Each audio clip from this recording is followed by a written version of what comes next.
Hello friends, नमस्कार. मी doctor Aparna. Healthy life या YouTube चॅनलवर आपणा सर्वांचं खूप खूप स्वागत.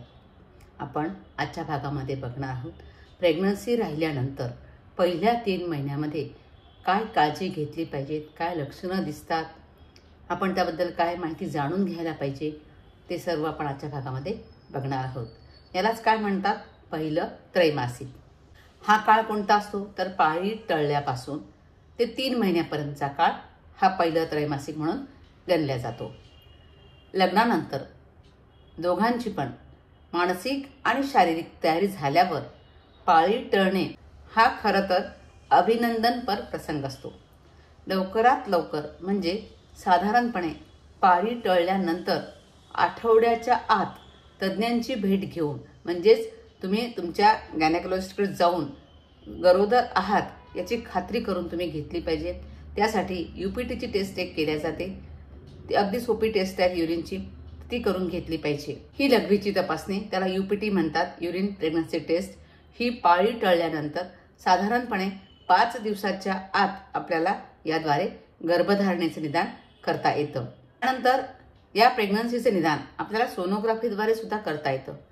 सोनोग्राफी सुद्धा 2 प्रकारे करता येते. एक पोटावर प्रोब ठेवून करता येते आणि एक दुसरी योनीद्वाराद्वारे सोनोग्राफी करता येते. पहिल्या टर्ममध्ये सोनोग्राफी केव्हा लागणार आहे बरं?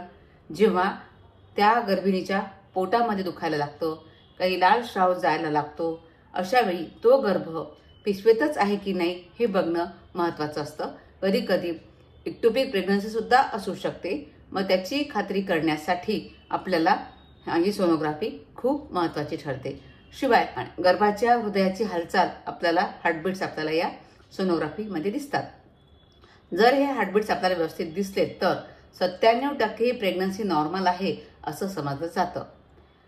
आता तुम्ही प्रेग्नन्सी, तुमची पाळी टळली, तुम्ही UPT कधी घरी केली असेल किंवा डॉक्टरांकडे जाऊन तुम्ही UPT केली, त्या पहिल्या भेटीमध्ये तुम्ही डॉक्टरांसोबत काय बोललं पाहिजे, काय चर्चा केली पाहिजे हे तुम्हाला माहिती पाहिजे.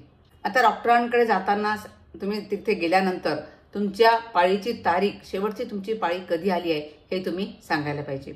मग ही तारीख सांगितल्यानंतर तुम्हाला तुमच्या डिलिव्हरी कधी होणार आहेत, म्हणजे त्याला EDD असं म्हणतात, एक्सपेक्टेड डिलिव्हरी डेट असं म्हणतात, ती डेट काढता येते. 9 महिने 7 दिवस या तारखेमध्ये जर मिळवले तर बाळंतपणाची अपेक्षित तारीख यातून काढता येते. तुम्ही आधीचा गर्भपात झाला आहे का किंवा कधी तुम्ही गर्भपात करून घेतला आहे का, असं जर काही असेल हे डॉक्टरांना सांगितलं पाहिजे. तुमची दुसरी प्रेग्नन्सी असेल, तिसरी प्रेग्नन्सी असेल तर आधीचे तुमचे बाळंतपणं, तुमची डिलिव्हरीज कशा झाल्यात याची सुद्धा माहिती तुम्ही डॉक्टरांना दिली पाहिजे. तुम्हाला काही आजार आहेत का, तुम्हाला थायरॉईडचा आजार आहे का, शुगरचा आजार आहे का, BPचा आजार आहे का, तुम्ही काही औषधं घेत आहेत का, एपिलेप्सीचा आजार आहे का, ही माहिती तुम्ही डॉक्टरांकडनं लपवली नाही पाहिजे. डॉक्टरांना हे सगळं तुम्ही सांगितलं पाहिजे. शिवाय आपल्या कुटुंबामध्ये काही आजार आहे का हे सुद्धा डॉक्टरांना तुम्ही सांगितलं पाहिजे. डॉक्टर तुम्हाला विचारतील, ती हिस्ट्री तुम्ही व्यवस्थित दिली पाहिजे. आता हे झालं डॉक्टरांकडे जाताना काय चर्चा केली पाहिजे ते. आता या प्रेग्नन्सीमध्ये गर्भ राहिल्यानंतर, पाळी टळल्यानंतर काय त्रास होऊ शकतात. सगळ्यात महत्त्वाचं म्हणजे मॉर्निंग सिकनेस. त्याला डॉक्टर म्हणतात मॉर्निंग सिकनेस, आणि शिसारी आल्यासारखं होतं, म्हणजे फोडणीचा वास सहन होत नाही, काही खायची इच्छा होत नाही, उठल्याबरोबर वॉमिटिंग व्हायला लागतात, पाणीसुद्धा पचत नाही. हे सगळं शरीरामध्ये हार्मोनल बदलामुळे होत असतं. मग डोकं दुखायला लागतं, जेवण जात नाही आणि अशक्तपणा जाणवतो. हे सगळे त्रास सुरुवातीला प्रेग्नन्सीमध्ये होतात. यासाठी काय करायचं तर यासाठी द्रव पदार्थ कमी घ्यायचे. द्रव पदार्थ घेण्याच्या आधी उठल्या द्रव पदार्थ घ्यायचे नाहीत. द्रव पदार्थ घेण्याच्या आधी काहीतरी कोरडं खायचं. कोरडं बिस्किट वगैरे तुम्ही खाऊ शकता आणि मग तुम्ही लिक्विड हे घेऊ शकता. पण उठल्या जर तुम्ही लिक्विड घ्याल तर तुम्हाला उलट्या ह्या होणारच. सुरुवातीला उलट्या ह्या 3 महिन्यापर्यंतच होतात, हळूहळू त्या कमी व्हायला लागतात. पण त्या 3 महिन्यामध्येच गर्भवती ती गळून जाते. पण त्याला घाबरून न जाता खाण्याकडे जर व्यवस्थित लक्ष दिलं, कोरडं थोडं जर खाल्लं तर हा त्रास हळूहळू कमी होतो. फोलिक ॲसिडची गोळी महत्त्वाची आहे.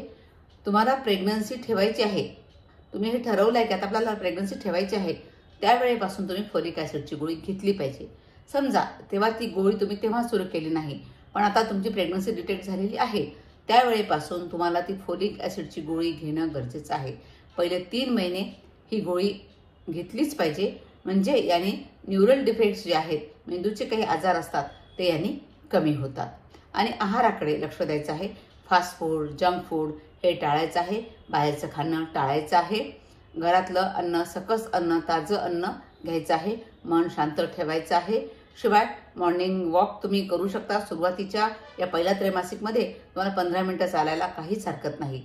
आणि योगाभ्यास तुम्हाला आधीची सवय असेल तर हलके फुलके व्यायाम तुम्ही करायला हरकत नाही.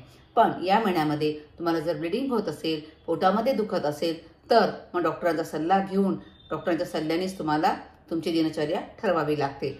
पण त्रास जर काही नसेल तर तुम्ही तुमची रोजची कामं करायला काहीच हरकत नाही. तरीसुद्धा जड बकेटा उचलणं, खूप धावपळ करणं, जिना चढउतार करणं, फास्ट जिना चढउतार करणं या गोष्टी तुम्ही टाळल्याच पाहिजे. आणि उपवास करणं टाळायचे. वेळच्या वेळी जेवायचं, विनाकारण जागरण करायचं नाही. आणि काही जण इंटरकोर्सबद्दल या काळामध्ये विचारतात, पण काहीच त्रास नसेल तर इंटरकोर्स करायला सुद्धा हरकत नाही.